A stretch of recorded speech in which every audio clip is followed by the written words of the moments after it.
Team వాళ్ళతో పెట్టుకుంటే మామూలుగా ఉండదు. ఎందుకంటే మా టీంలో ఉన్నోళ్ళంతా చోటా గ్యాంగ్‌స్టర్స్. యెస్. మా చోటా గ్యాంగ్‌స్టర్స్‌కి గ్యాంగ్ లీడర్ ఎవరో కాదు. ఇగో పక్కనున్నాడే ఈ మహానుభావుడు. సో, ఆ రోజు సరదాగా జబర్దస్త్ ప్రాక్టీస్ చేస్తూ ఉన్నాము. "అన్న సరదాగా అలా బయటికెళ్దామా" అన్నా. "దేనికి రా" అన్నా. "నాలుక లాగేస్తుంది" అన్నారు. అయ్యో! ఏదో తినాలనిపిస్తుందని నాకు అర్థమైంది. సో, పక్కనే ఉన్న కేఎఫ్‌సీకి తీసుకెళ్ళక తప్పలేదు. నేను మాత్రం పిల్లలకి కేఎఫ్‌సీ ఇవ్వనంటే ఇవ్వను. కానీ ఆ రోజు నా పరిస్థితి అలా ఉంది. తప్పలేదు. సో, అప్పుడప్పుడు మా ప్రాక్టీస్‌లోకి ఇలా మా నక్షత్రమ్మ కూడా వచ్చి మెరిసి అలా వెళ్ళిపోతూ ఉంటుంది. వీళ్ళు చేసిన అల్లరి స్క్రీన్ మీద కాదు, బయట కూడా చూడండి.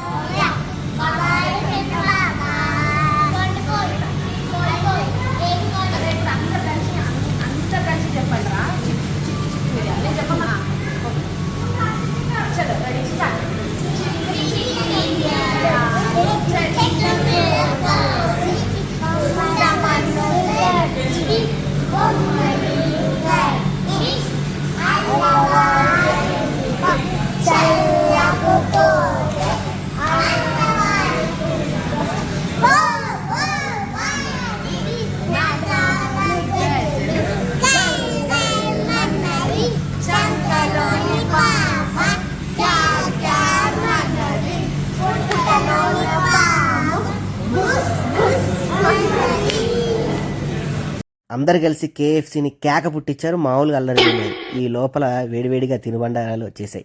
మా నక్షత్ర తినడం తక్కువ, సాస్ అడగడం ఎక్కువ. ఈడు తినాలా వద్దా అని ఆలోచిస్తున్నాడు. మా పృథ్వీగాడు అయితే పక్కోడిని కూడా చూడట్లేదు. అన్న నమస్తే అన్న, తినన్నా.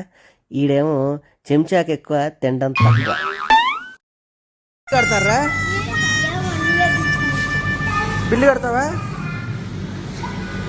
బిల్లు నువ్వు కడతావా?